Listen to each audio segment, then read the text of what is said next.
Bonjour à tous et à toutes, petite vidéo faite à l'improviste pour vous parler de ce qui s'est passé la semaine dernière sur Twitch, qui est une situation hilarante pour moi.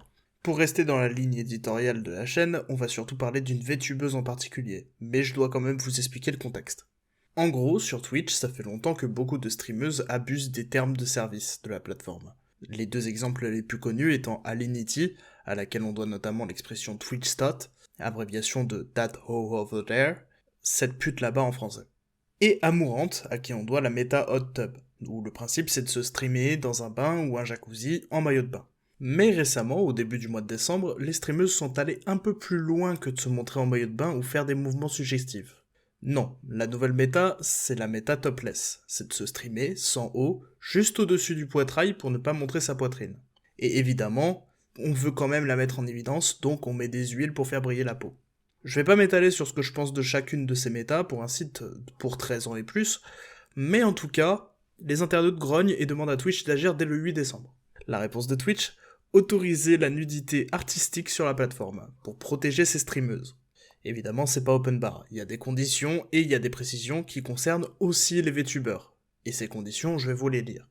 Nous ne permettons pas aux streamers d'être partiellement ou totalement nus, incluant l'exposition de parties génitales ou de fesses. Nous ne permettons pas non plus d'en voir les contours, même couverts. Nous ne permettons pas l'exposition des bas de poitrine, mais les clivages ne sont pas restreints.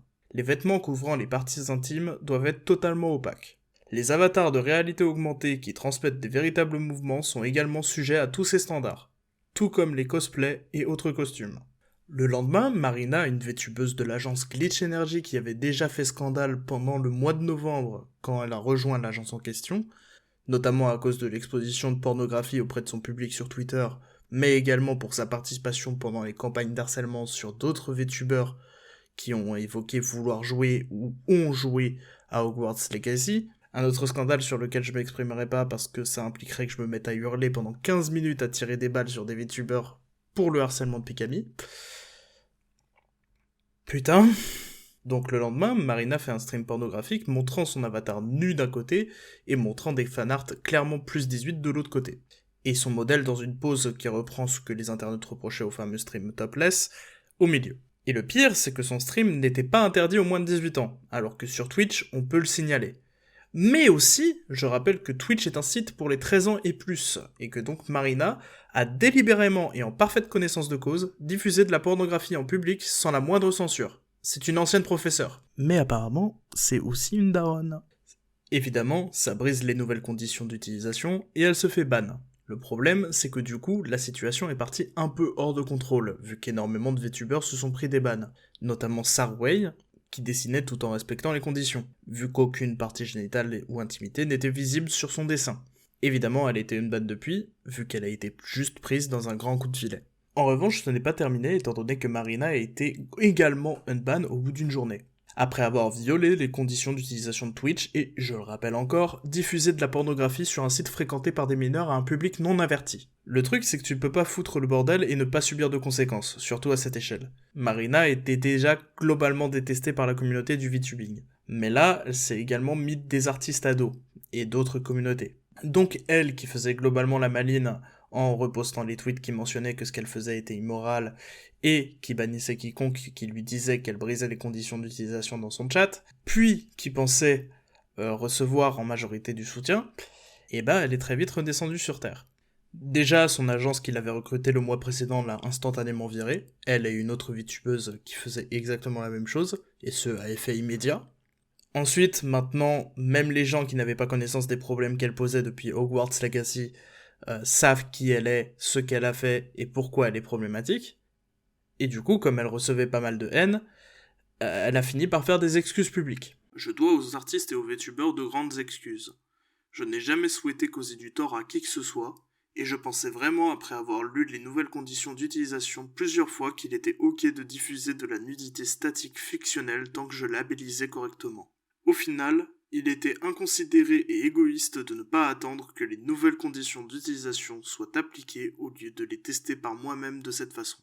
Alors personnellement, c'est pas des excuses plates comme ça qui feront l'affaire, vu que j'ai une certaine haine envers Marina, et que de toute façon ce sont des excuses de youtubeurs, et les excuses de youtubeurs, il y a globalement jamais de fond. Il y a jamais de réel sentiment derrière. Je n'excuse rien à Marina, ni le harcèlement, ni la diffusion de pornographie, ni son comportement envers la communauté en général, ni toutes ces erreurs passées. Mais je pense que je suis encore plus en colère après Twitch, vu que ce sont eux qui l'ont unban au bout d'une seule journée, alors qu'elle a brisé toutes les règles de la plateforme. Alors qu'en plus, elle les a brisées en parfaite connaissance de cause, vu qu'elle a été avertie par son chat, à multiples reprises. Mais en plus, Twitch maintient certains bannissements d'autres streamers qui, eux, ont été bannis dans le grand coup de filet, injustement, alors que eux ont respecté les conditions d'utilisation que Marina a ignorées. Ah, attendez, il y a un nouveau tweet. Nouveau tweet de cette sale pute. Pour m'expliquer simplement, même si je pensais avoir raison à ce moment, je n'ai pas pensé à ce qui pourrait se passer si j'avais tort. Ça, c'était égoïste. Ça, c'est quelque chose qui me suivra. Je suis désolé d'avoir déçu tant d'amis et de gens. Je ferai mieux. Ah, donc au final, j'avais raison.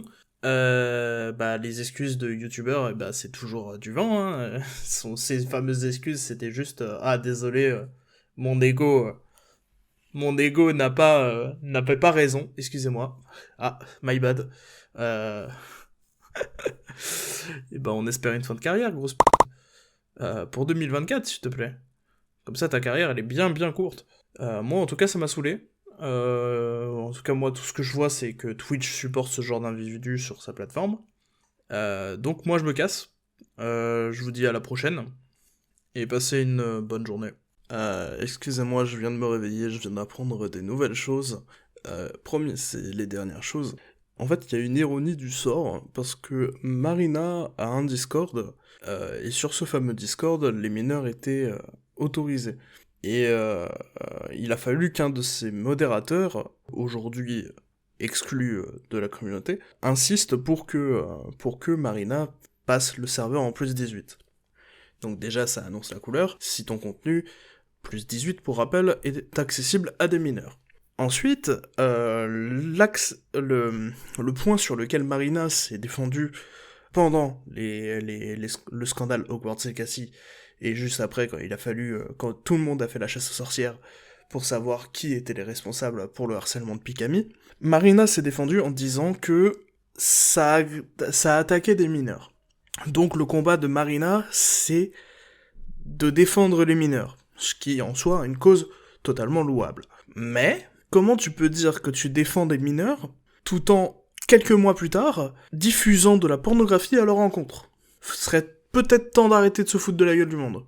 Ah, et évidemment, elle a aussi utilisé cet argument pour se défendre du scandale où elle était complètement à poil, parce que, après tout, Twitch devrait vérifier les âges, ce n'est pas normal que ce soit pas le cas. C'est un point sur lequel je suis partiellement d'accord avec elle. Sauf qu'elle s'est diffusée elle-même dans ces conditions-là. Elle le savait en parfaite connaissance de cause puisqu'elle a été avertie dans son chat et elle a été avertie certainement sur Twitter. Elle retweetait les tweets qui dénonçaient ce qu'elle faisait. Et maintenant que elle s'est fait ban une fois et que Twitch l'a dans son collimateur et la communauté veut concrètement se débarrasser d'elle, et maintenant elle double down. Elle se rétracte. Sauf que ça fonctionne pas comme ça, ma vieille. Là, pour le coup, tu t'es mise dans la merde jusqu'au cou. Et franchement, bonne chance pour les mois à venir. Parce que personne va oublier. Et c'est pas en bloquant des gens sur Twitter ou en les bloquant sur ton chat que les gens vont tout d'un coup arrêter de parler. Je te souhaite bonne chance, Marina.